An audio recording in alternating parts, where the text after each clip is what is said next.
Good evening, everybody, and welcome to Pub Theology. Thank you all for coming out and being here tonight. My name is Christian Basil. I'm one of the priests at St. Michael and All Angels, and I will be your MC for this evening. Just a few logistics before we get started. There are tacos over here, 4 for $12, and they have carnitas and carne asada, so if you haven't had dinner or you want an extra snack, go ahead and get some tacos. Bathrooms are to the left and down the hall. And I have the pleasure of introducing our musical guest tonight, Becky Middleton. She is a singer-songwriter whose style flows between soul, pop, and roots music. She was a finalist for the R&B category for Yoko Ono's International John Lennon Songwriting Contest. That's amazing. She's performed live on Fox 4 Good Day, Good Morning Texas, and for Reese Witherspoon's Draper James store launch with Feed Projects. She's received a Dallas Observer Music Awards nomination for Best Female Vocalist and has shared the stage with well-known national and regional artists including Passion Pit, Carolyn Wonderland, Pretty Lights, Ishi, Salim Narula, Larry Gee, David Ramirez, and others. She's also a founder and original host of the weekly Songwriter Round series at Opening Bell. And her latest full-length album, Break the Fever, produced by Bo Bedford, is available on streaming platforms. So please join me in welcoming our musical guest, Becky Middleton.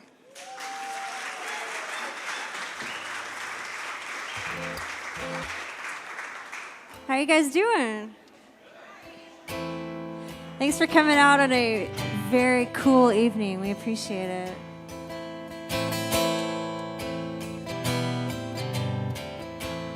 In the sunshine when she's gone, it's not warm when she's away. In the sunshine when she's gone, and she's always gone too long. Anytime she goes away, I wonder this time where she's gone. Wonder if she's gone to stay. Ain't no sunshine when she's gone, and this house just ain't no home. Anytime she goes away, I know, I know, I know, I know, I know, I know, I know, I know, I know, I know, I know, I know, no. Hey, I leave the young thing alone. Ain't no sunshine when she's gone. Only darkness every day. Ain't no sunshine when she's gone. This house just ain't no home. Anytime she goes away, I know, I know, I know, I know, I know, I know, no, I know, I know, I know, I know, I know, I know, no, I know, I know, I know, I know, I know, I know, no. Hey, I leave the young thing alone. Ain't no sunshine when she's gone. Only darkness every day. Ain't no sunshine when she's gone, and she's always gone too long. Anytime she goes away, anytime she goes away, anytime she goes away, anytime she goes away.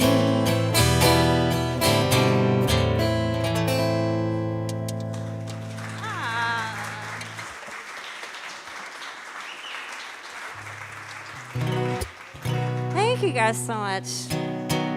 Play one more for you guys. This is a song I wrote. I saw on my first full-length album. Hope you like it.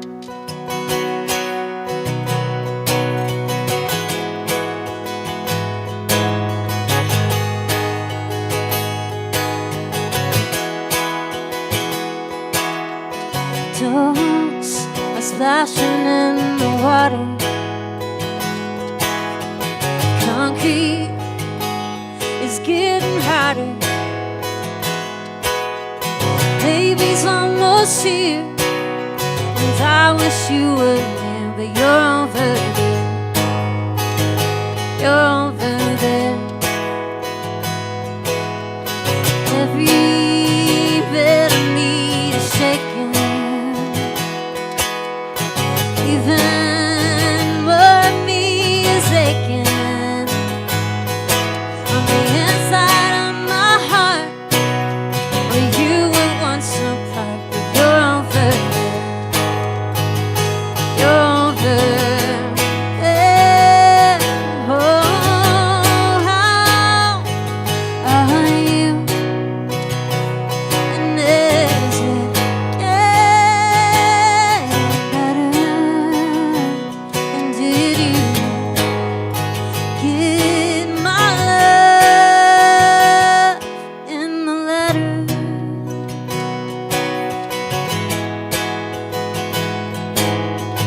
And he's been asking where you are. I tell her to look up at the stars, 'cause they're the same for you. Now our prayers are almost through. You're over there. You're over there. Oh, how are you? And is it getting better? And did you get my love in the letter?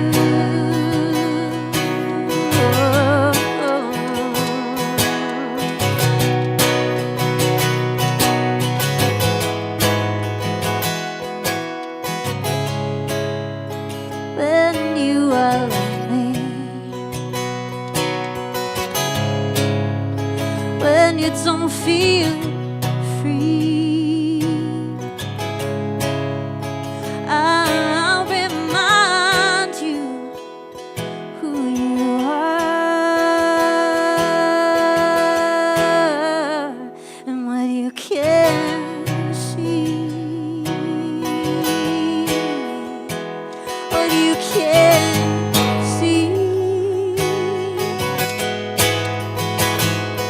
Oh, how are you?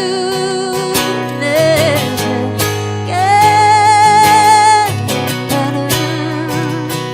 And did you get my love in the letter? In the letter.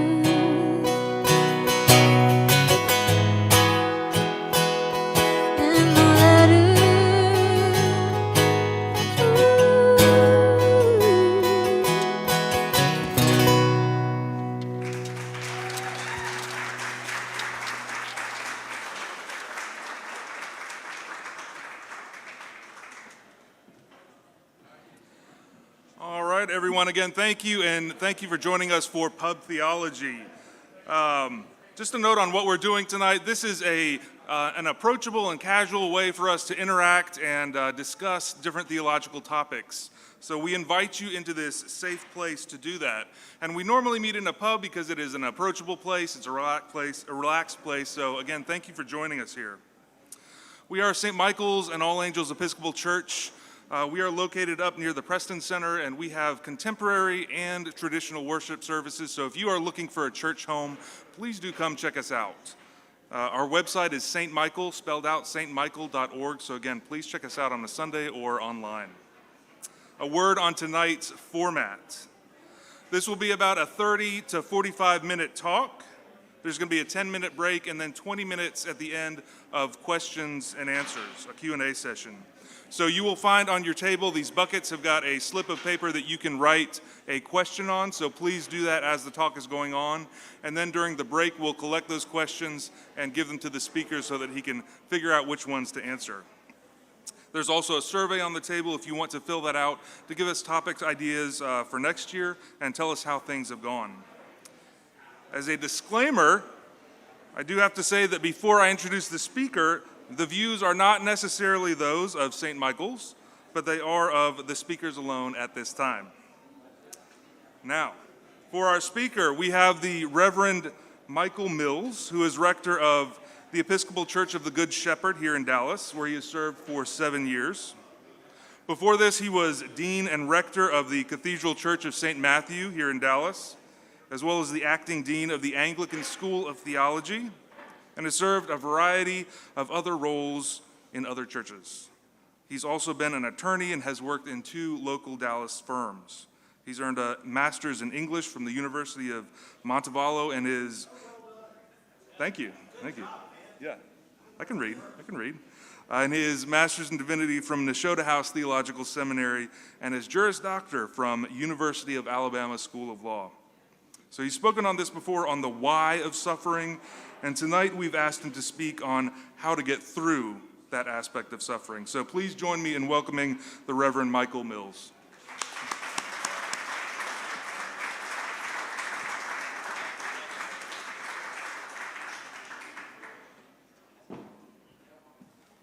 Thank you, Christian. This is hey, can I have a chair? I'm sure we don't have, I need a beer stand. I'm sure a little side table's not. There you go. We're going to talk about human agency in a minute. All right. Thank you, Christian. One of the things that I just learned is I haven't updated my website in a while. I've been at Good Shepherd for 9.5 years. Apparently, I haven't updated my biography in about 2.5 years. So, well done. Thank you to Bob. Bob and I were young priests at a church when we were both had all our hair and were thin, and Bob still has all his hair and is thin. So he's doing it right, and I am not. Becky, what a great job. Where did Becky go? She went somewhere else. Man, what a great job that music does for touching a sense of longing. But You're Over There is one of those songs that, well, speaks to grief and loss and longing. St. Augustine, following Cicero, said that a sermon is an organized, a well-ordered discourse. But I've been told not to preach at you, so I'm going to compensate by not being very organized. We're just going to be all over the place. Is that all right? We're going to start with some intellectual stuff. If you came for somebody else, there's Dr. Jody Elder. Hey, Jody. Just happy to see you there. Glad to see you. We're going to start with, some intellectual talk, and then maybe 15 minutes in, we're going to get a little more personal. Is that all right? If somebody brought you here, suggested that you come with them, the first part of the talk is probably for them, and the last 30 minutes is probably for you, right? So either when we start, you're going to think, man, this is great, I'm loving this, or you're going to think, I'm living in hope, right? The next section is for me, right? It's going to be really great. So let's get started. There's a big difference in the first half and the second half of my talk, both in tone and in substance. There's a big difference in the timing of when you talk about suffering. There is, on the part of the person who has compassion for someone who is suffering, who loves a person who is suffering, a desire to make it better, to say a thing that fixes it, to give an explanation to an unanswerable event, to give an answer to an unanswerable question.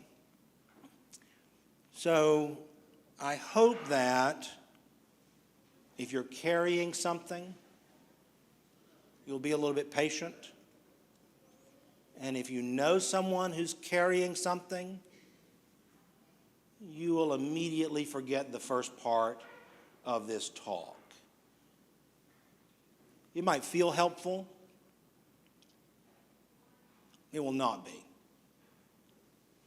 We're going to do a little theoretical discussion about the sources and causes of evil, and a theological discussion about the compatibility of the existence of God and the reality of the human experience. And then we'll go on to do something perhaps a little more useful. You got it? Is that enough throat clearing and boundary setting? Is that okay? All right. There we go. The theological word for the first part of this talk is theodicy. It's a word that was used first by Leibniz, and it means kind of a defense of God, a defense of the idea of God in the face of suffering, a defense of the idea of a all-good, all-powerful, connected God, a God who is really deserving of the title of God in the face of some things that make us wonder if that could be true. It's a new word. It's a 20th century word. It's not a new idea. So most of the things that I will do in the next few minutes are going to be some old ideas. I think 4:30 is the last time I'm going to quote a new idea, not 4:30 this afternoon, the year 430, 400 years after the death and resurrection of the Lord Jesus. I'm going to go over a little bit of that, and I've got some modern stuff and some, but really there are only really three big ideas. If you're a theologian, if you like reading theology books, the book that I'm really thinking about here is John Hick's work, Evil and the God of Love. He says there are really three answers to the question of why suffering happens. Only three. He comments on people who lived about 1,800 years ago, and he writes in 1966. And so we'll take his word for it that there's not much new in that intervening time. I say that, but I grew up in the South. I grew up in what Faulkner would call a Gothic culture. And so the obsession with death really kind of permeates a lot of my thinking, and really it permeates yours too, right? We think about it a lot even when we're not thinking about it.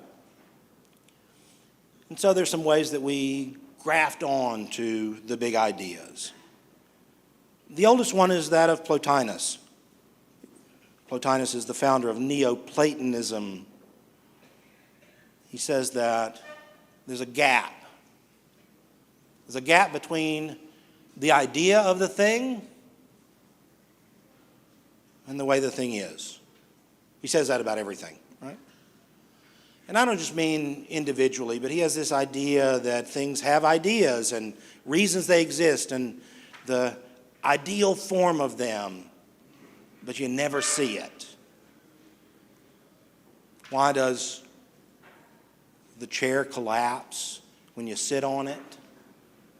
Well, it's because there's an ideal form of the chair. There's a chairness. There's something heavenly and spiritual, but it never kind of makes it into the material.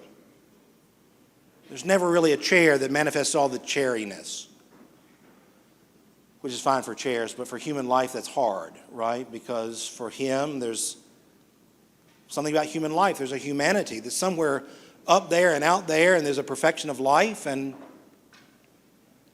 we don't ever get it. It's the nature of manifesting the thing in the flesh, in the physical. There's always a gap between the idea of the thing and how it actually works. You hear that. That's part of the spiritual and natural debate. That's part of the dualism that you encounter in sort of modern spirituality, right? It's never going to be perfect.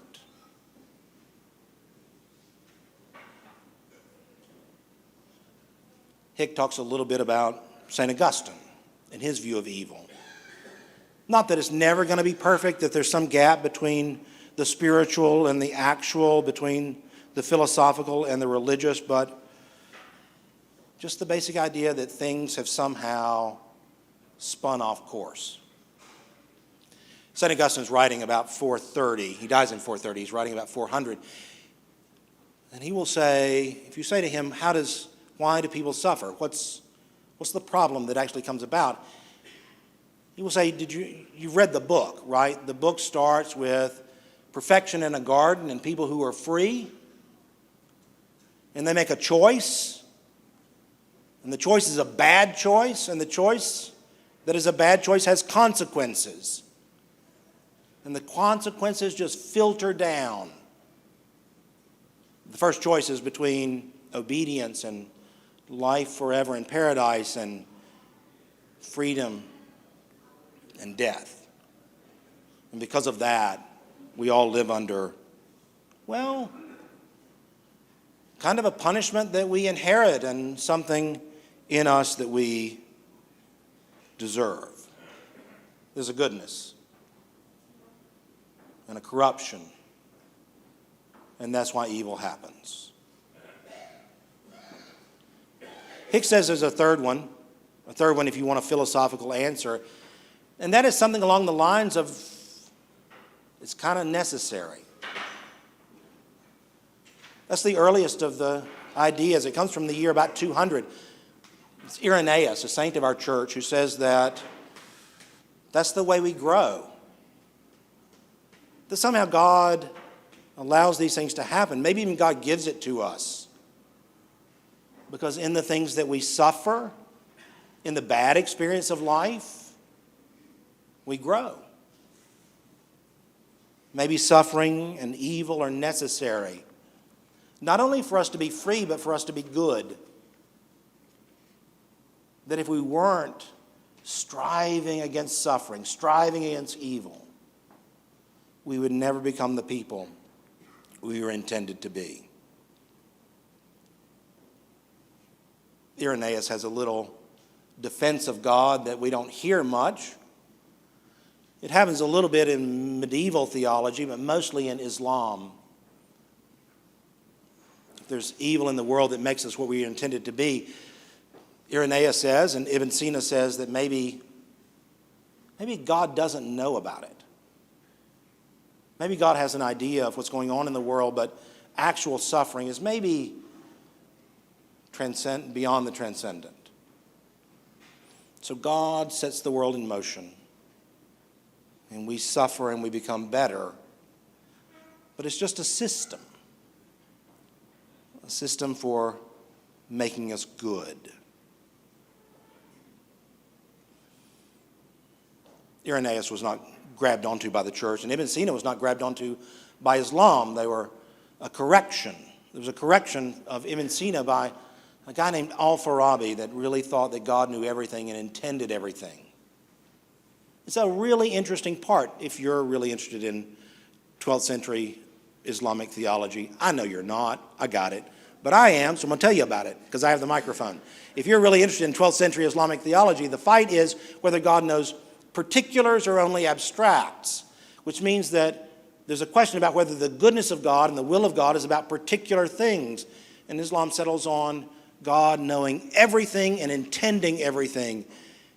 And it doesn't really flourish in Islam that much. Boy, but it flourished in the First Baptist Church of Montevallo, Alabama.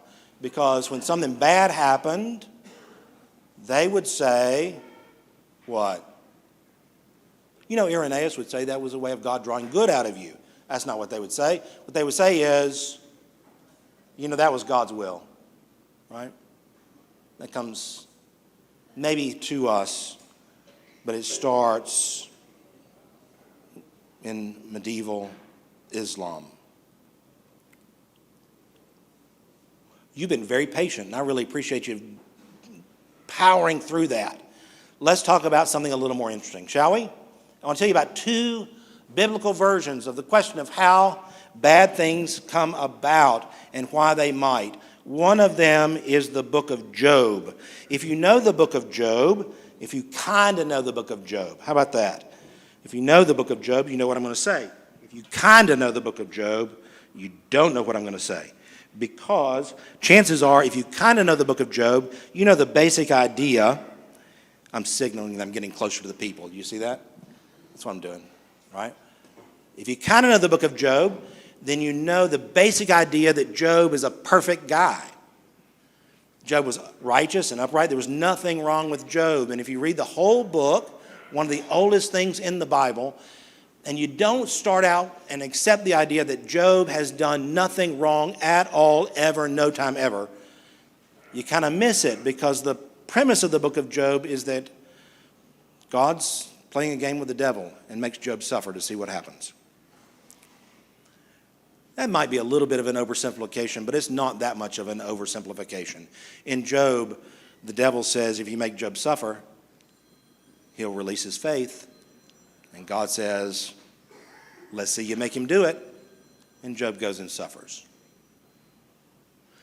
The book of Job is over 40 chapters long, and most people know about a chapter and a half, the setup for the test of Job. If you go home and pick up the book of Job and think, I'm going to read that tonight, you're going to struggle, because starting in chapter 3, his comforters show up, and they are terrible. They are mostly worried about defending God and not worried about Job at all. Job sits there, weeping sores, children dead, wife nagging him to curse God and die. He's lost everything, and his friends come to him and say, you know, this is your fault. I don't know what the right thing to say to a person who is suffering is, but I know that's not it. Right? You probably did this to yourself is not helpful. It goes on for 36 chapters. There's a long speech by an additional younger comforter who has figured everything out. And God shows up. Chapter 38, in case you decide to read it, you got to power through. Chapter 38, God says two things to Job. 38 and 39, God shows Job the complexity of the world. That's a bit of an answer. We'll come back to that. The real problem with Job, though, is that Job can't figure out why he's suffering. The point of the friends is that God is all good and all just. God is perfect. And God runs the world according to the strict principle of justice. It's my favorite phrase out of a commentator, the strict principle of justice. If it's good, God makes it happen, and God's constantly thwarting evil. God's running the world in a way that produces good for good people, bad for bad people. And Job says, I'm good, I got bad. What's up with that? Here's what God says in chapter 40. Then the Lord spoke to Job out of the storm. Brace yourself like a man. I will question you, and you will answer me. Why would you discredit my justice? Would you condemn me to justify yourself? Do you have an arm like God's? Can you thunder like his? Then adorn yourself with glory and splendor, and clothe yourself in honor and majesty. Unleash your fury of your wrath. Look at all who are proud and bring them low. Look at them who are proud and humble them.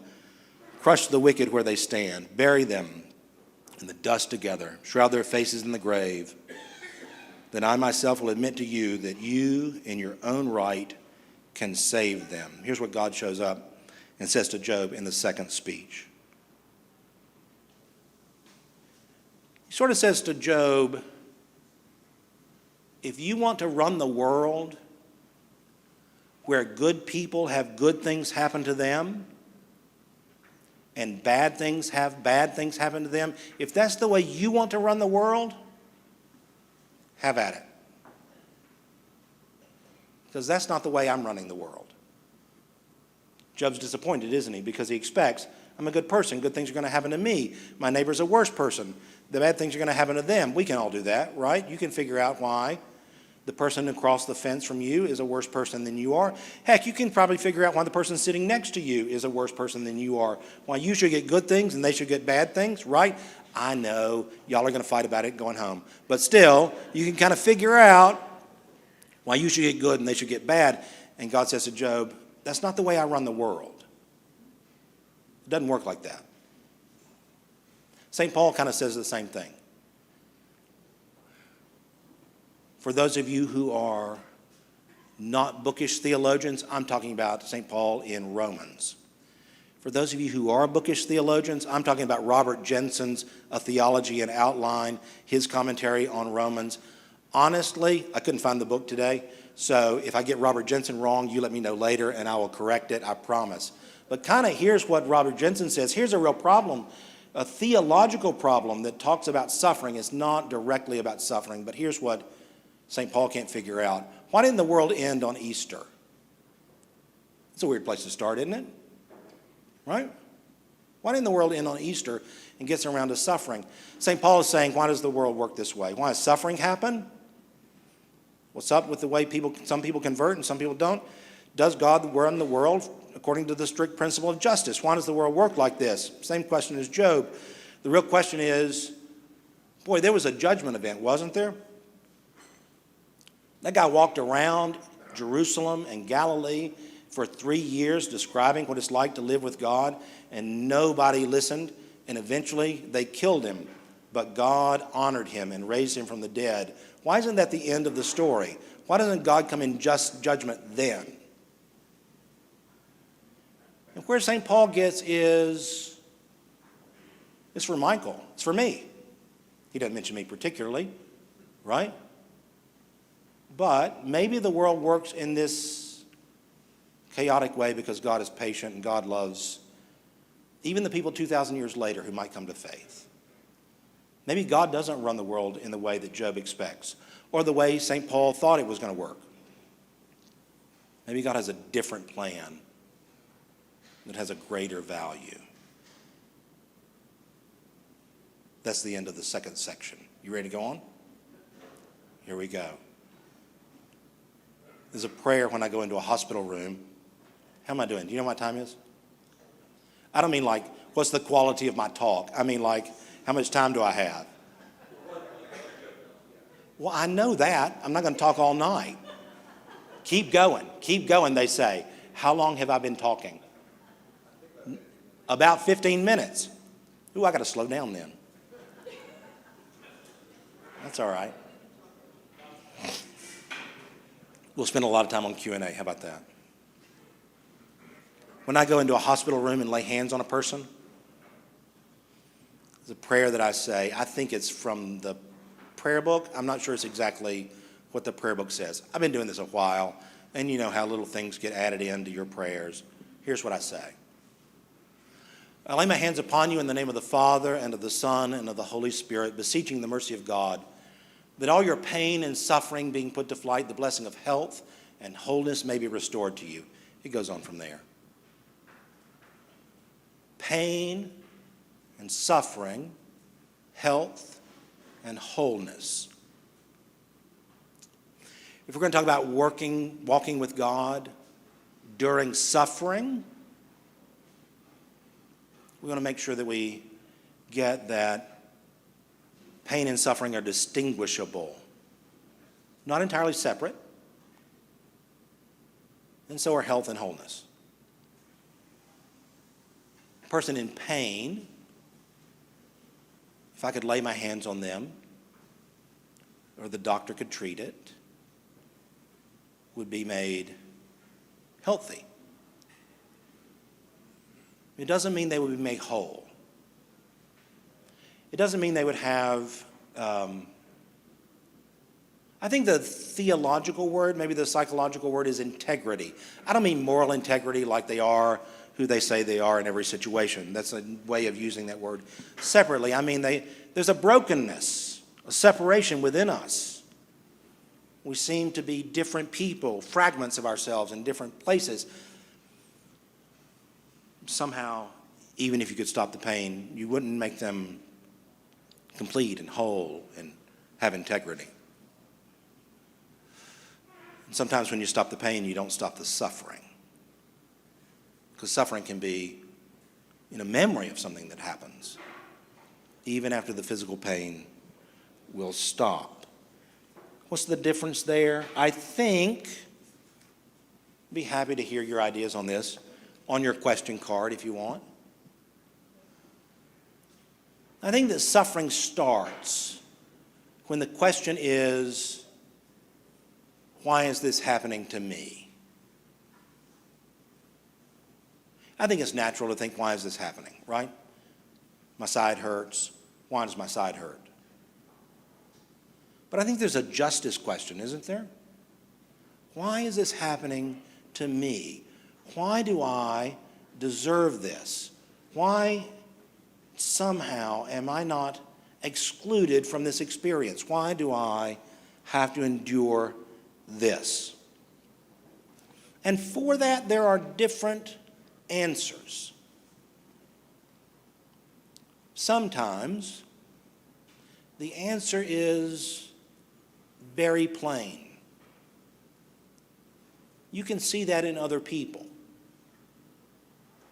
Sometimes you can see that, that's not true. Always you can see that in other people before you see that in yourselves. Sometimes the answer is you did something really stupid, right? Sometimes you cause your own suffering, right? He suffers because sometimes, right? Okay. Sometimes your individual action causes your own suffering. It's easier to see it in other people, but sometimes that's true. You make a bad decision. Sometimes the bad decisions of other people cause you pain and are confusing and raise the question, why is this happening to me? I think it's one of the great points that, what's that guy's name? What's Dr. Glasser's first name? Robert Glasser did control therapy. Am I close? William Glasser. I want points for getting that almost right. I get half a gold star. I'm giving myself half a gold star. Right? One of the great things in his, whatever control therapy it's called now, is sometimes people do things and you suffer, but they didn't really do it to you. They just did it and you suffered. Right? It wasn't about you. It was about them and what they were going through. And sometimes you got to figure out their free will, their free action, what they choose to do. It causes some difficulty.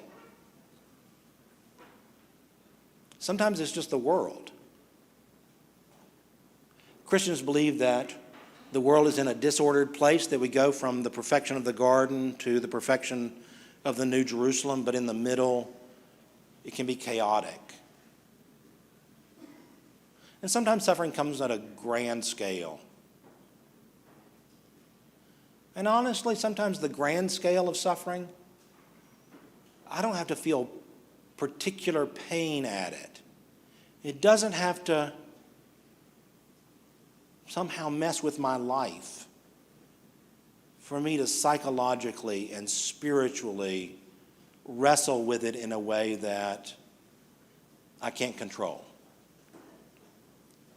Tim Keller, who wrote this great book on which the title of this talk is based, Walking with God in Suffering, uses in a creepy way, eerie way, an elementary school shooting as an example of this sort of suffering. Right?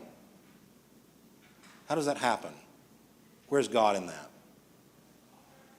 Keller goes on to talk about the different reactions to these sorts of sufferings. We don't react in the same way, but people tend to react in a certain way in suffering. The difficulty with when I mess up and I hurt and I suffer is that the natural reaction is a sort of shame and a sense of guilt. When somebody else messes up, when they choose to do something that hurts me, it is natural and normal for me not to feel guilt and shame, but to feel anger and resentment. When there's something natural, I naturally am going to feel grief at the loss and fear that it will come back. Boy, but the last one, that confusion, that sense of injustice, Job's anger at God's apparent unrighteousness, that comes back again. Why didn't God do that? Here's the difficulty, I think, though, in walking with God through suffering, is that my reaction to suffering, my reaction to evil, my reaction to what happens to me or around me is really confused. Take those first two, right? It's natural when somebody hurts you for you to be angry.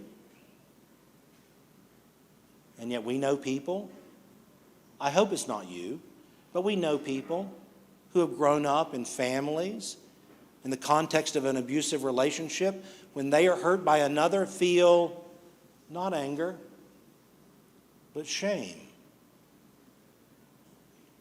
You can flip that around. I love some Enneagram work. I love the Enneagram so much. It helps me understand myself and understand other people. And what I know about me is shame is hard for me to feel. That's not true. It's hard for me to express. I feel it. I don't express it. What's easier for me? For me, anger is a lot easier to express. And so I get the flip side. When I'm ashamed of something or when I feel guilty about something, it's easiest for me to feel angry about it. And so, you see how that gets flipped around? I do something, I mess up. I'm the only one in the room that does this. So you just get to think about me. I mess up, but I don't do a good job with feeling guilt or shame. And so I figure out somebody to be angry with. Well, maybe you know somebody like that, right? I can figure out how to be angry at somebody. I can flip that around. I can mess up and I can blame cosmic justice or the fallen nature of the world. It all gets really, really confused. Sometimes figuring out what you want to feel about a thing, what you actually feel about that particular thing, can be really helpful. A lot of the stuff about guilt and punishment comes out in a hospital room. It's really helpful not to say to a person or to say of yourself, you should not feel that. A person has a cancer diagnosis, they may feel guilty. Why? Well, that's a really good question, isn't it? Chances are they may have something in their past that they've been carrying that they really do feel guilt about. They really should feel shame about. They're carrying it around, hidden. And then something in the world happens, and all that comes back. It doesn't help walking through that suffering for them or for you to say, it's cancer. Don't feel guilty. It is helpful to say, what you feeling guilty about? To dig down and figure out the source of the thing that is causing you the real problem.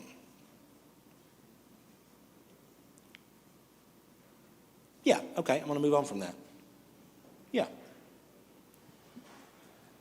Tim Keller has this phrase, the benefits of weeping, which really spoke to me. When you're around a person who is sad because of what they're going through, or when you are yourself going through something, it's easy to try to look for a way to make it better right away, to try to heal it, to say, there, don't cry. What? It's not that bad. You'll get through this. God is in control. I'm not a big fan of the idea that somehow you have to vent all your anger. But finding a way to cry when you're sad is an incredibly helpful thing. There's a physiological thing about that, sure. But to admit your sadness and express your sadness is an incredibly therapeutic thing. I say therapeutic, I know what I just did. In a therapeutic age where we can go to a professional and fix it, I know that's not what you do, right? But you know what people want. Send people to Dr. Elder or send them to Father Mills and they'll fix them. That's not what we do. But you feel like we could, right? My ankle hurts, I got a guy for that. My back hurts, I got a person for that. My soul hurts, I can't necessarily Get the person that does that, right? Learning to embrace the emotion, to feel the emotion, to say that you are sad and feel sad or ashamed or fearful or angry can be part of the healing. Walking with God through suffering, in part, means admitting to yourself what it is that you feel about this. And part of walking with God through suffering is admitting to God what you feel about this. A lot of times we encourage people to think about Jesus in the garden, right? Jesus in the garden, before the crucifixion, says to his Father, not my will, but what? Not my will, but thy will be done. Chances are you quoted that from the King James, right? Because you've seen it needle pointed. Not my will, but thy will be done, which is the end of the story, and is unfair to expect people to skip to the end of the story when Jesus didn't. Be stronger, more spiritual than Jesus? That's terrible advice. What goes right before that? Do you remember? Father, if it can be, let this pass from me. Jesus in the garden, struggling, says to the Father, first, if there's another way, that's what I want. To ask a person who has lost a spouse, or received a diagnosis, or lost a job, or a child, deep down you got to say, not my will, but thy will, is hurtful. And it's hurtful because it's not true. To admit to God in prayer what you feel is the genius of the Psalms. It is the root of our entire tradition of prayer. St. Ignatius of Loyola, said that part of the genius of prayer, part of the great steps in prayer, is beginning every session of prayer by saying to God, what I want to get out of this session of prayer is, and be explicit. Because honesty with God is the first step in prayer. You know that, right? What comes right after blessed be God? Almighty God, unto whom we hide some stuff, right? No, that's not true. All hearts are open, all desires known, and from whom no secrets are hid. Being honest with God is being honest with yourself. Being present with God is being present with yourself. God knows those things. And so there's something about saying to God, this is not what I want, is an honest moment of prayer. The benefits of weeping. I got two little notes here. I wrote some good notes, I wrote some ordered notes, and I wrote some handwritten stuff that I also want to say. Are you Enneagram people? Any of you Enneagram people? I got any Enneagram 4s in the house? No 4s. Man, you are? Blessed are you, right? We have two people who are great at this. One of the benefits of Enneagram 4s is they can be sad, right? I mean, it's weird to me because I'm not a 4. But it seems like sometimes 4s actually kind of like being sad. I don't know it, right? It's a little bit, right? You like it a little bit, right? 4s have this remarkable superhuman ability to sit with people who are sad and not try to fix them. Blessed are you. It's a great ministry. Thank you, right? The other thing that I wanted to say, other than praising the 4s, is that there are some people who have this spiritual gift of being sad in prayer. St. Teresa called it the gift of tears. But if your prayer life leads you to be sad, it could be a thing. You could be dragging up some stuff you need to deal with. But sometimes that's just the way you pray. And if that's the way you pray, that is a great gift in an age when people think sadness has to be fixed right now and is to be avoided, right? So, if you have the gift of tears, or if you're an Enneagram 4, man, this is your age. The example of Christ's trust. Here's the note I wrote.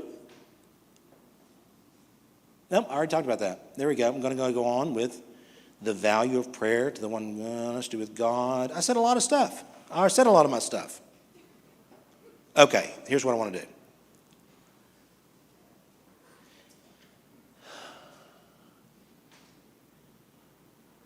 So, part of the incarnation, part of the theology of how the Lord Jesus became fully us, entered into our experience, completely human except without sin, is that he undergoes some things that are models for us. But he undergoes them first authentically. He's not just pretending. He undergoes them, and he becomes a model for us. There is something about the cross, isn't there, that should loom large in all of our discussions about why bad things happen to good people. If ever there was a problem with why bad things happen to good people, the center of that problem is not why I can't get parts for my 2003 Thunderbird. It causes me a problem, right? I don't like it. I think about it a lot. But that's not the worst thing that ever happened in the world. I don't know. If you really believe in cosmic justice, maybe that's why I can't get parts. But how do you explain the cross? If all suffering is a punishment, personal, it's really hard to explain why someone perfect ends up dying so violently. There's something about his accepting of suffering and entering into our experience that means we as Christians can somehow enter into that as well. Maybe our answer to suffering is somehow a bit of embracing, and somehow it brings us closer to him. Lancelot Andrewes said it this way. The great pastoral theology of the ascension, Christ going up after he appears to the disciples, is that now the heart of all reality is a human heart. When Jesus is raised and when he appears in glory in the revelation to John, he appears with his wounds. Wounds he doesn't deserve, but he carries forever. Somehow maybe a little bit of what we carry that we don't deserve is entering into that experience. Maybe we are made better Christians because we suffer like he did. I got 4 short lines. I got 5 minutes? I got 5 minutes. I can't do them in 5 minutes. I'm going to come back. Okay. Nope.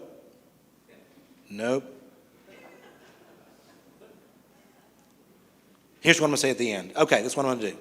I'm going to write some fake questions, and I'm going to talk about it in 10 minutes. There we go. All right, here we go. I'm going to end with this, just in case you have to leave. Here's 2 things that are true about suffering. One is the incommensurability of suffering. It is impossible for you to tell me your suffering is of the same quantity or quality as mine. We can have the exact same event. Physically, we can have a different pain response to the same event, can't we? I get the COVID jab. Man, that messes me up a lot, right? I have a fear of needles, right? Maybe you don't. That's a super easy thing for you. It doesn't really help me for you to say, I got it, it didn't hurt, I was not scared at all, right? Or, your fear is irrational. I already know that, right? Great. I fell about 2 years ago and I broke my ankle. And I have a woman in my parish who had the same break, who said, I know how much that hurts. Well, that's sweet, right? Maybe.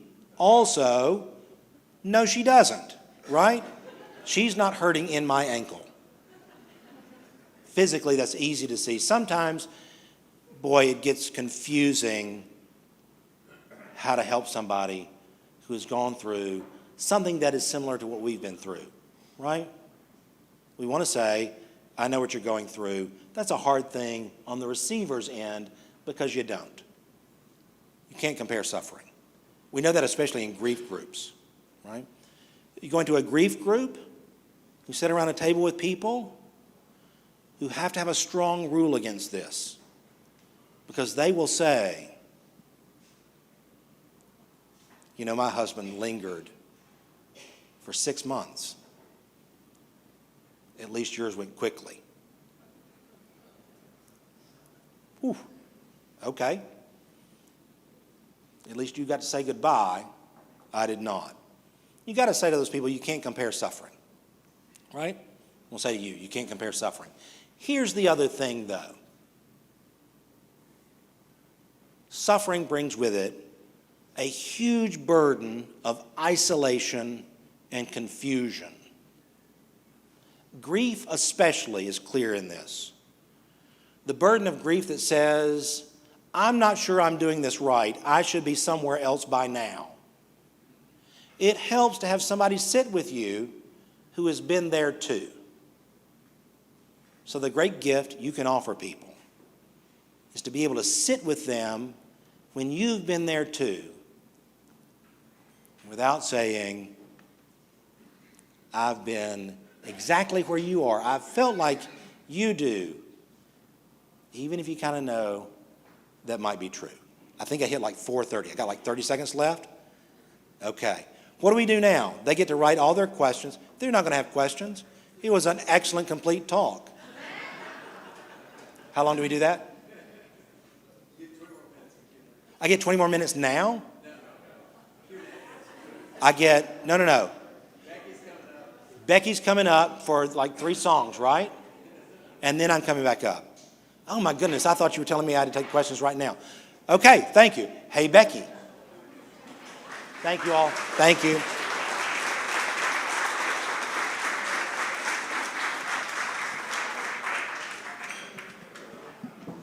So I know everybody has some questions, so we are going to take about 10 minutes. Becky Middleton's going to come back up and give us some songs. So please do fill out one of those small forms, and you'll see some volunteers walking around collecting those questions. So hand those off, and we'll get those answered.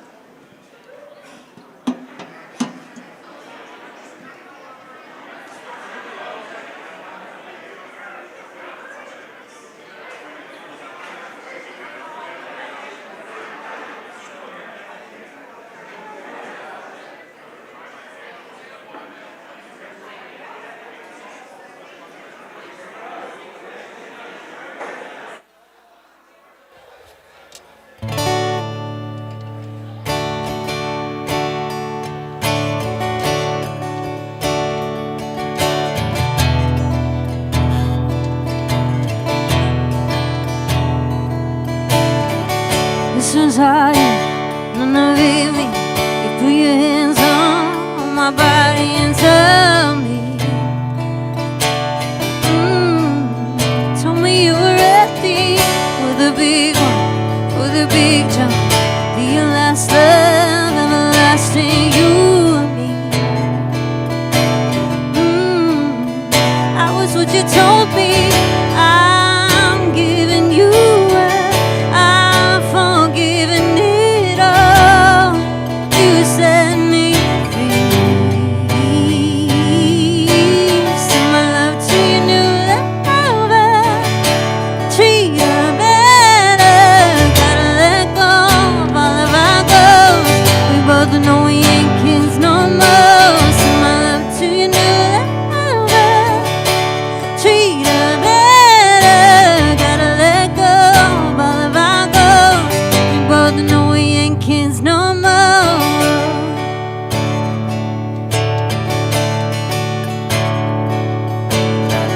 I was too strong, you were trembling, couldn't handle the hot heat rising.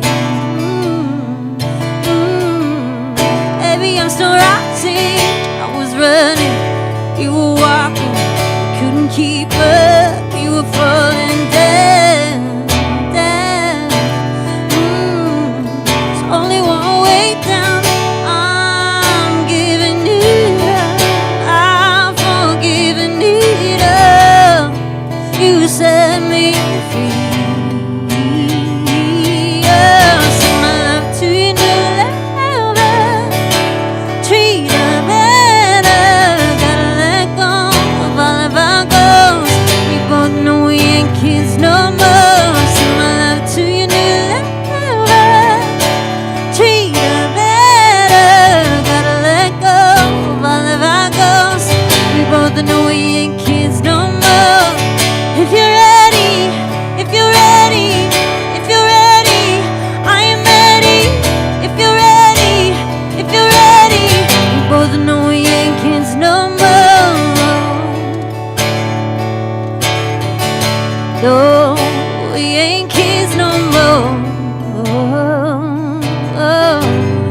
Thank you, guys.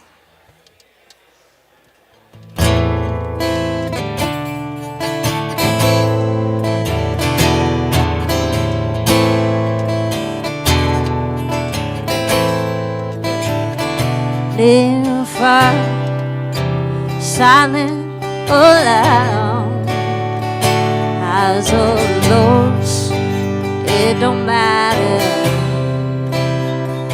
Nothing changes, the days are weeks.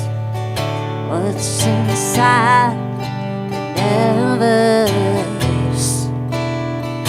How do I let it go when you live inside my very soul? How do I stay away? There's a force that pulls us to the flame. Wherever I go, you're pouring down the rain, can't be ignored. Whatever I do, I see you like lightning meets the shore. And your thunder crashing over me, I'm always yours. Your storms all over me.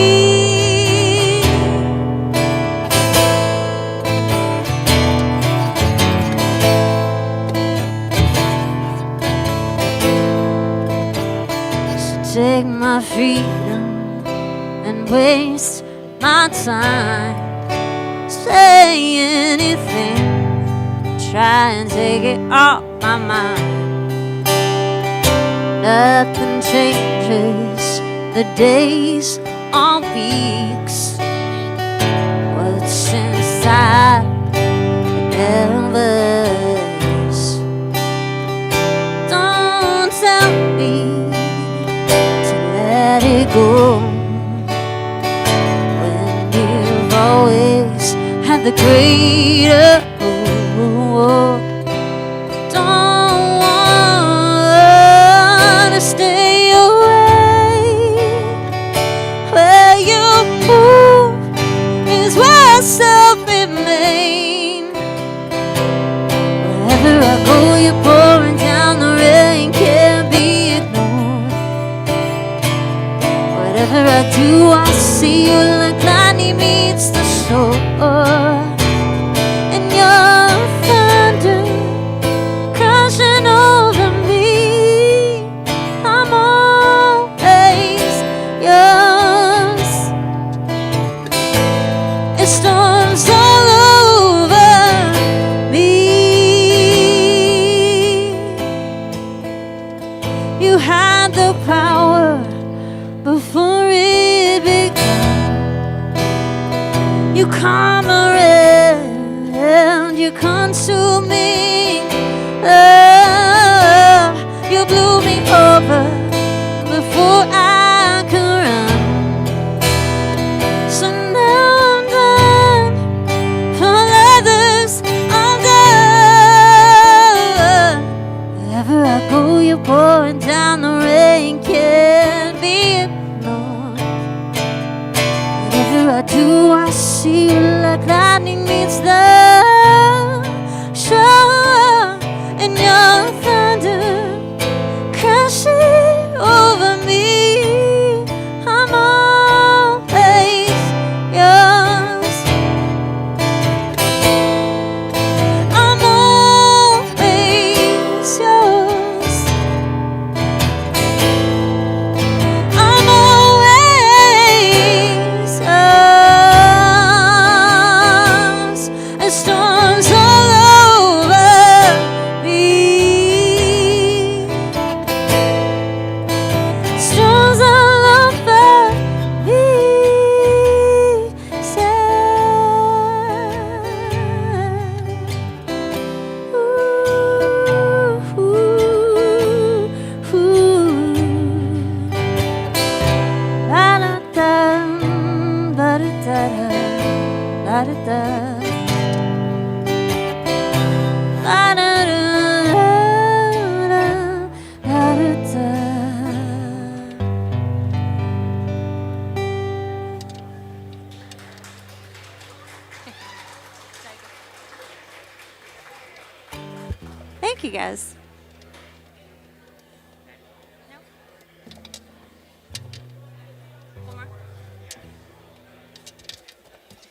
do one more for you guys. It's a little Leon Bridges.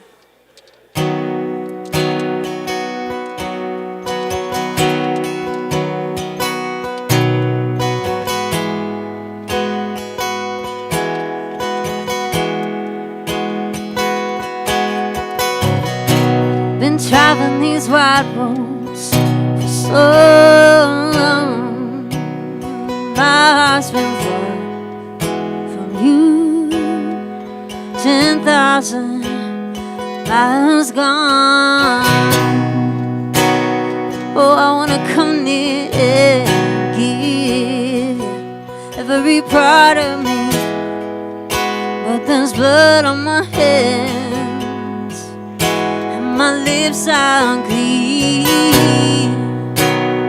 Oh, I wanna come near and give every part of me. Surrender to the good Lord, and He'll wipe your sin clean and take me to your river. I wanna go.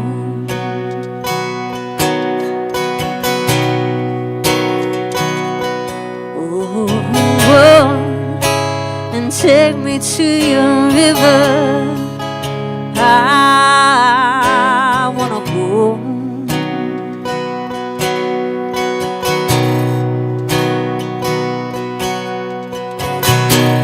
Dip me in your smooth waters. I'll come in.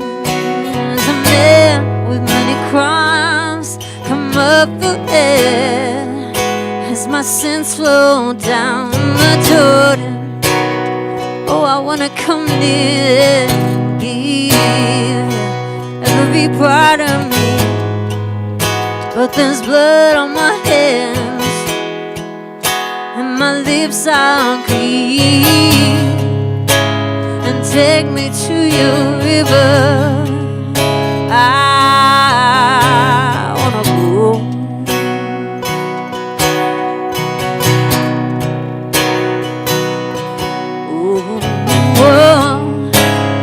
Take me to your river. I wanna go.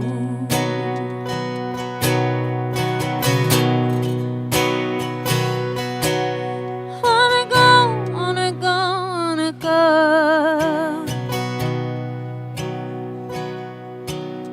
Wanna know, wanna know, wanna know.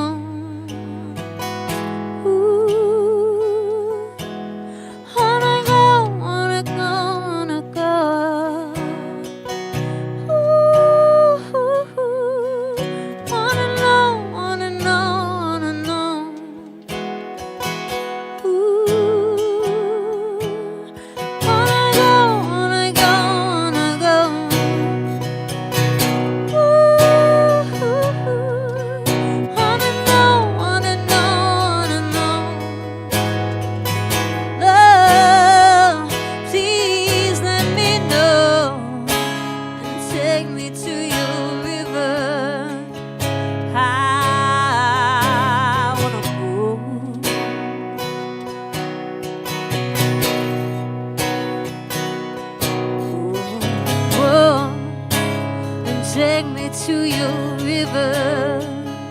I wanna go. Lord, please let me know and take me to your river. I wanna go. Lord, please let me know and take me to your river. I wanna go.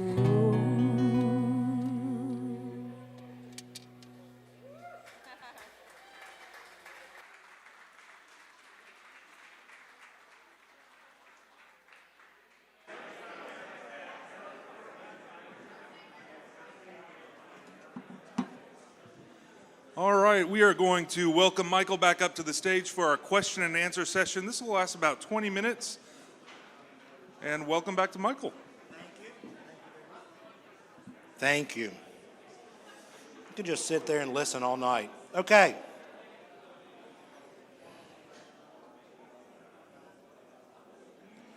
Here we go. What is that one? Yeah, okay. That's a good one. They're all good. I'm just kind of figuring out where to start. They're all over the place, right? There's some theological questions. There's some pastoral questions. Let's just follow the same pattern, right? I'm going to answer the theological ones first. Is that okay? You can't hear me? Well, why are you telling me you can't hear me because of them? Go tell them to be quiet. Okay. Oh, it's triangulation. Yeah, okay. All right. Well done. Here we go. Let's get started. In the movie Roadhouse, Patrick Swayze's character says pain doesn't hurt. Discuss. No. I've never seen Roadhouse. Invite me back, I'll see Roadhouse. I'll save that one. I have no idea what that means. I also don't know the Mark Cohn song that says if there's a God in heaven, he's got a silver Thunderbird. It's a great choice for God. I got to say, it's an awesome car. It's not an awesome car, right? It's a middle-aged man's car. Ford marketed the new Thunderbird. This is why you came, right? Because you want to know Ford marketing questions. As a sporty car. They never said it was a sports car because it's not. It's sporty because when you're 53 and overweight, you really don't want to be in a close to the ground, hard to steer car. You want to feel young, but in a comfortable way. So silver's fine. Mine's red. Okay, I'm going to set aside that one.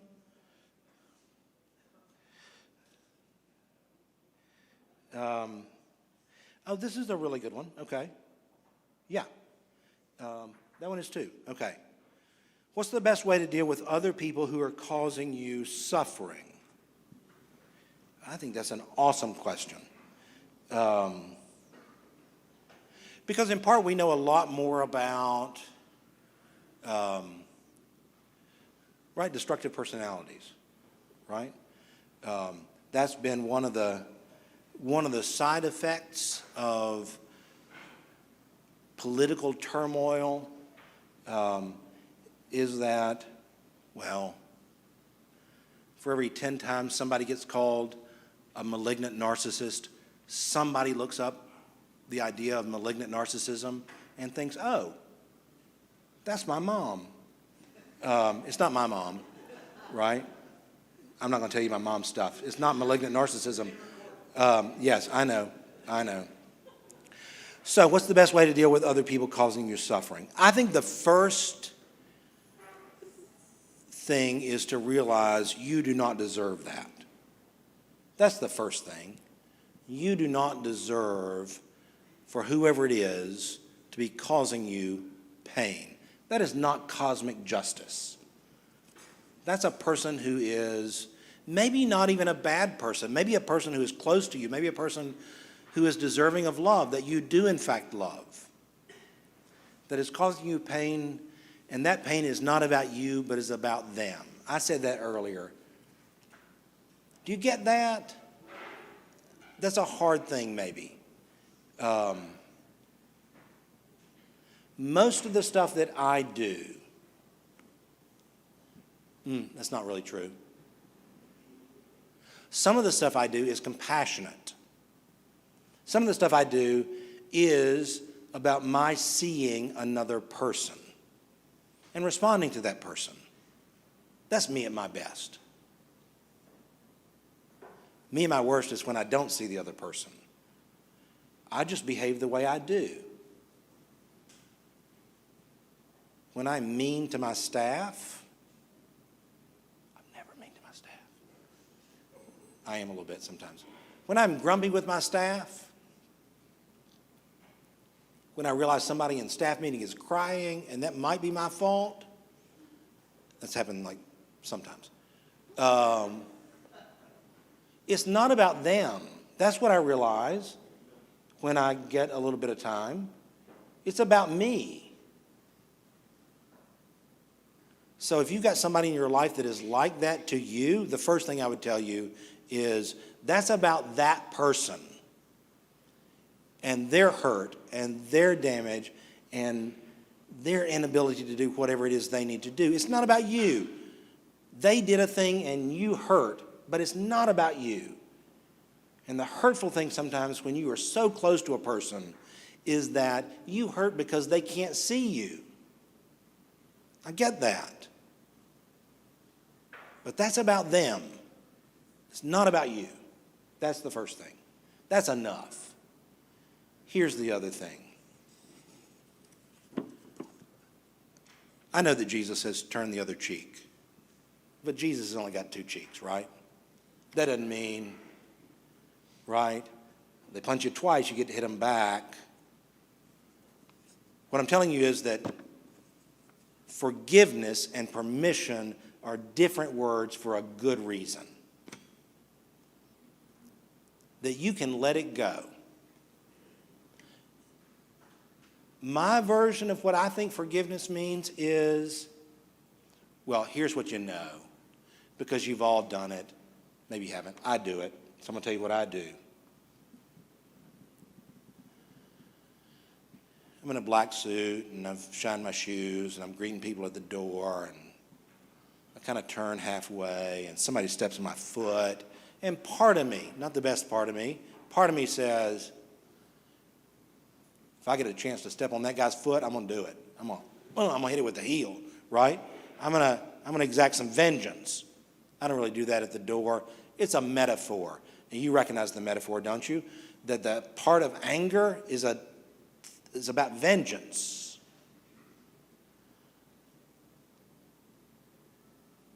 There's part of us when we are hurt that says, when I get a chance to hurt that person, I'm going to hurt them back. The first step in forgiveness is deciding you're not going to do that.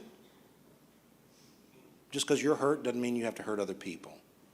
You got hurt by a person that somebody else hurt, and that can stop with you. You can, in that way, forgive them. Not saying it's okay that you stepped on my foot.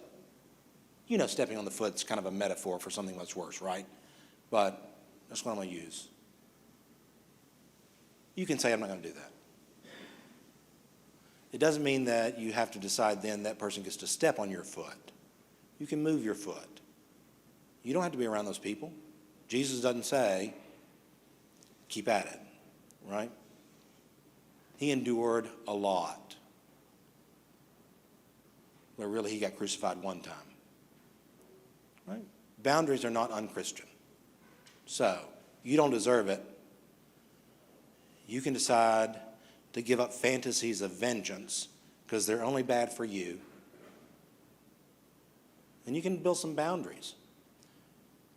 One of the great things about being part of the modern church is that we are so much better at accepting talk therapy. I skipped over the part about medication.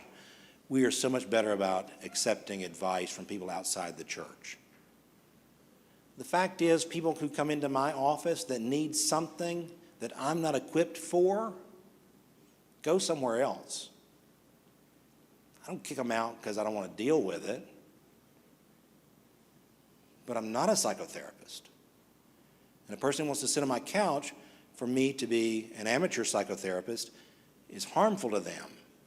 So saying, you got to find a way to build some boundaries. I have a referral for you is the best thing I can do. So, it's not you, it's them. You don't deserve it. You can build some boundaries. Here we go. At an existential level, how did Job get through it? I think that's an awesome question. Here's a little textual thing. I love talking about the text of the Bible. So thank you. I know you did, whoever wrote that, you didn't think, ooh, I would like Michael to talk about Hebrew for a minute. But still, I'm going to. How does Job get through it? Job loses everything and he has terrible, terrible, terrible friends. How does he endure that? If you read the book of Job, the friends talk to Job. I think my mama would say they talked at Job, but that's not really how Hebrew grammar works, right? But they talk and Job sort of listens. When Job responds to God. The question is, how does Job get through it? What is Job's secret for enduring suffering? It is prayer. But it is an aggressive, confrontational, brutally honest sort of prayer. Job wisely does not argue with his friends. He talks to God. But he's not falsely pious about it. There's a Susan Howitz novel, I don't remember which one it is now, I'm sure somebody can tell me, about a spiritual director who tells a bishop to stop praying because the bishop, when he's praying, is in his prayer suit, right? He doesn't literally put on the suit, but he's a special sort of spiritual person when he goes to pray, which means he's a fake person before God. And the spiritual director says, if that's the only way you can pray, you should cut it out. Don't pray at all. Job doesn't do that. Job is angry at God, and in his prayer, he directs his anger at God. That's how Job gets through it existentially. If God allows suffering, how is his universe any more just than one that is completely random?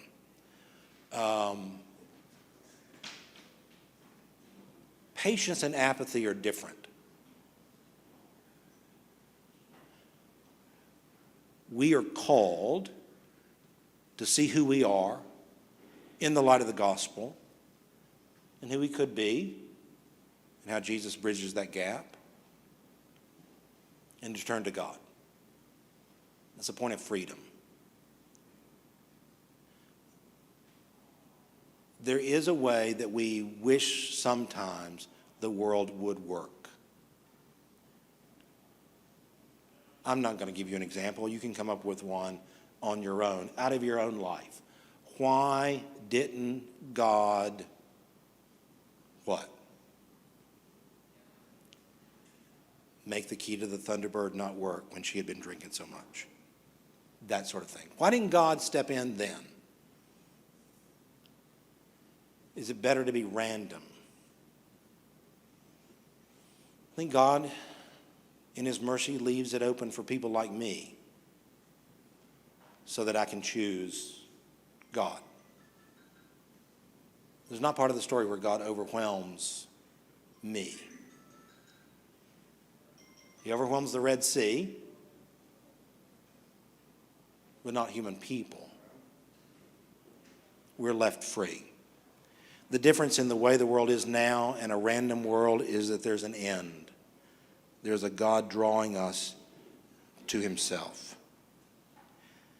I'm going to come back to this one, but here's the little, again. I've suffered a little less than Job, but I haven't gotten to that happy second chapter he got. Was that real? So first off, Job's happy ending is in chapter 42, right?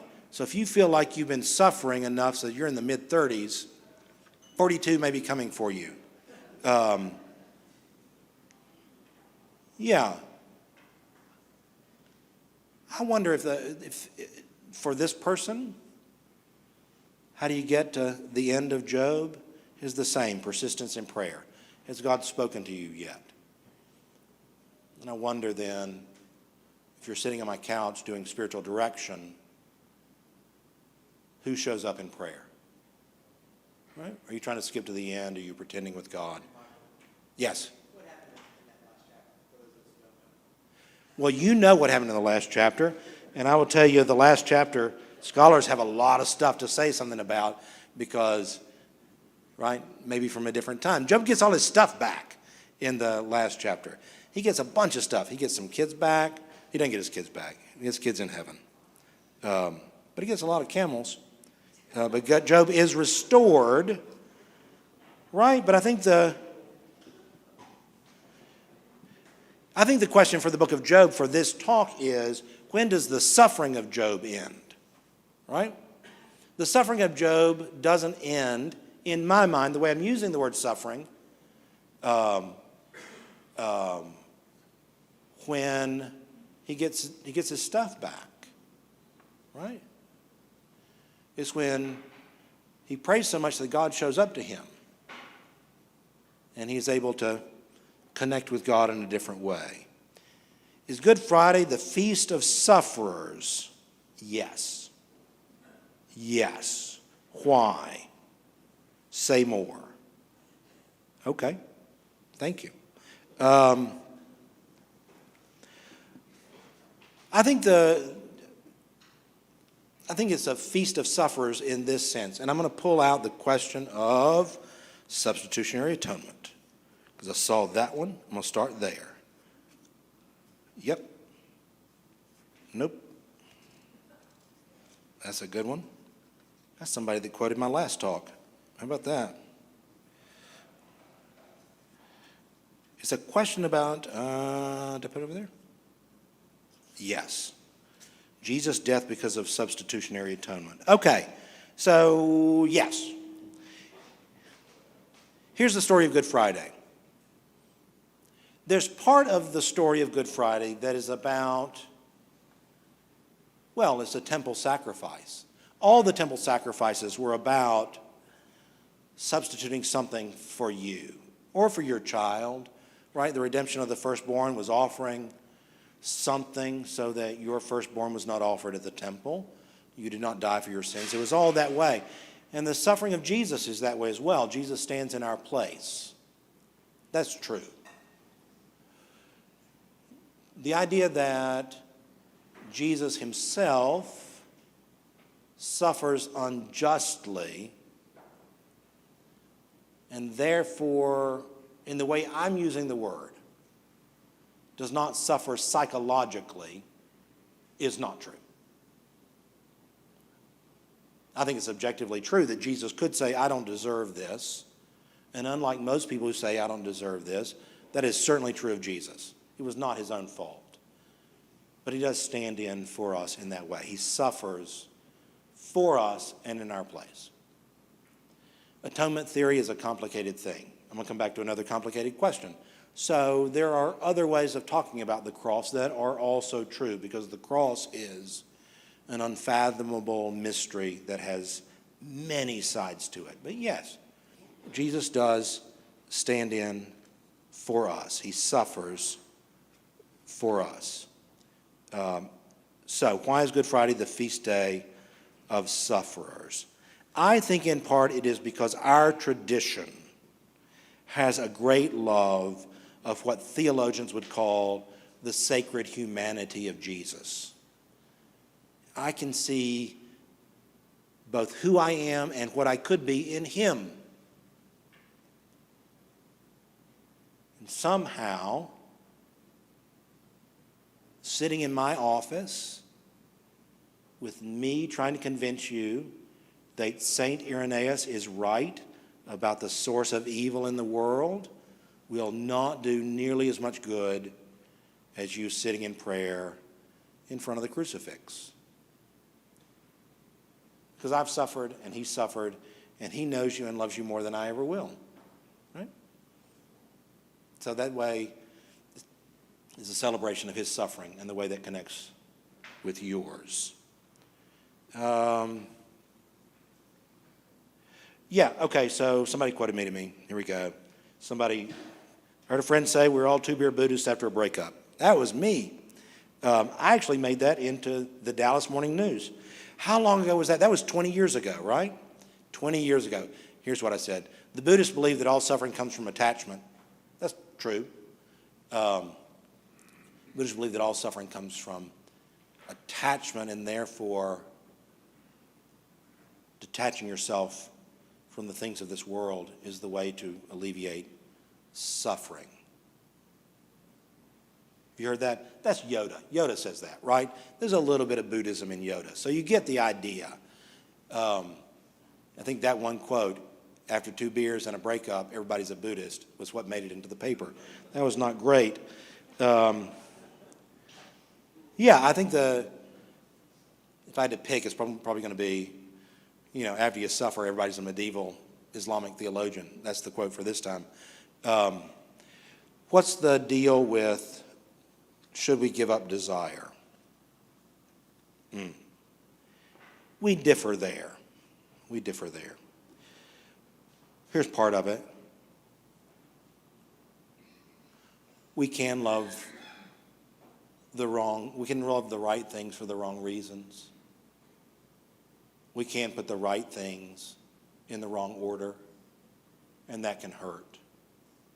There was a really great opinion piece in the New York Times. Carolyn Chen. May 24th. It's something like, when your job substitutes for your religion, that's a problem. It tells the story of people, especially during the pandemic, who found other sources of human connection, other sources of meaning, other sources of ultimate value that had to do with their job. She tells the story of a couple of people in Silicon Valley who were app developers, and one had his company acquired and made a lot of money, and one did not, and it was devastating. I don't mean she was sad and disappointed. She said it was like there was a death of self.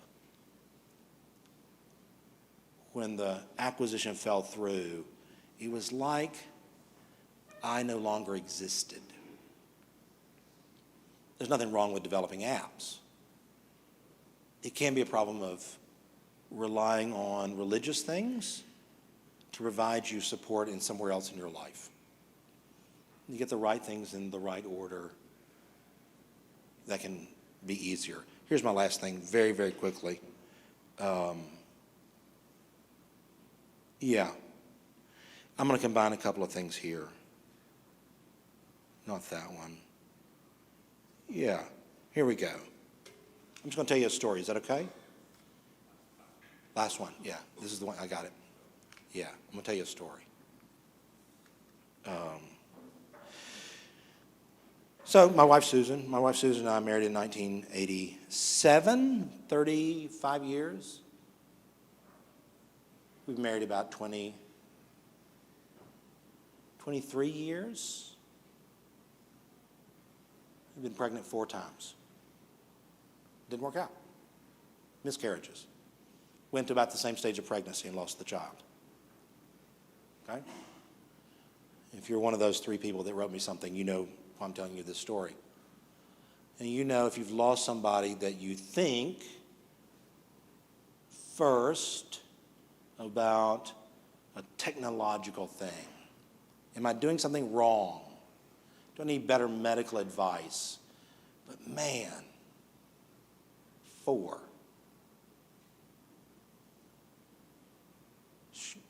You get to the point where you think, this is God, right? I don't know what I did, but God's doing this, somehow punishing me. So, what's the answer to somebody like that, if you carry that?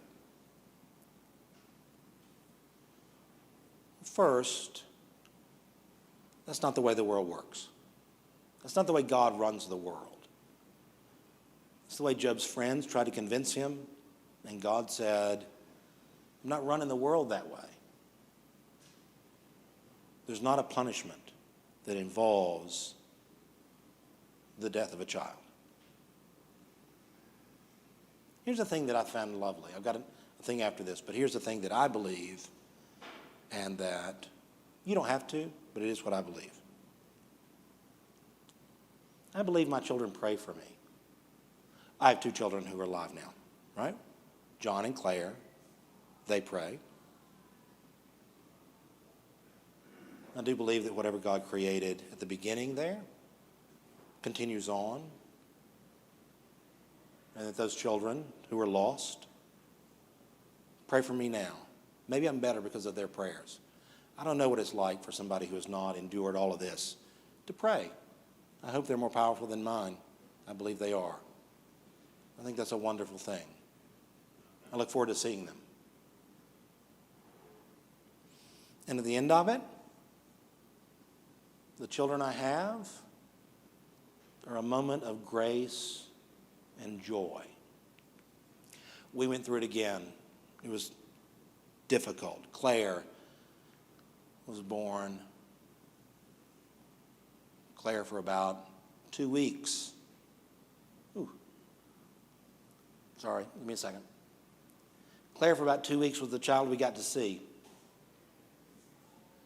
She was born 6 weeks early. Lungs were underdeveloped. We got to go in and hold her.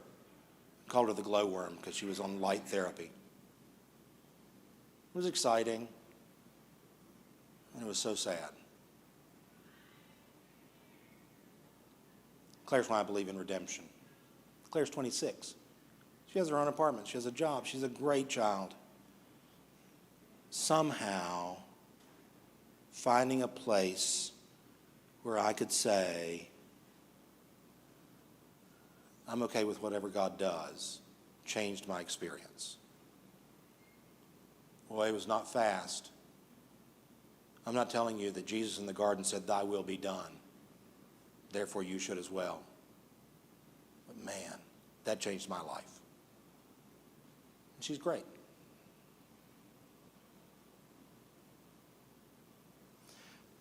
That's a little hard. I feel like I need to tell a joke or something, but I don't have a joke. I appreciate, if you ask me that question, I really appreciate it. I don't get to talk about that much. So, thank you. Thank you all.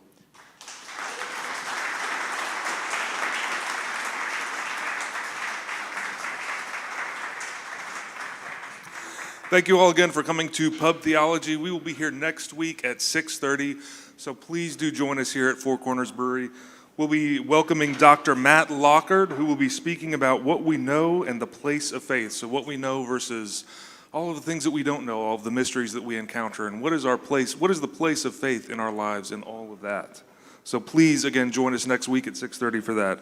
Michael will be here around here for a few more minutes. If he didn't answer your question, you want to pester him about it, please do. Thank you for joining us. Good night, and God bless.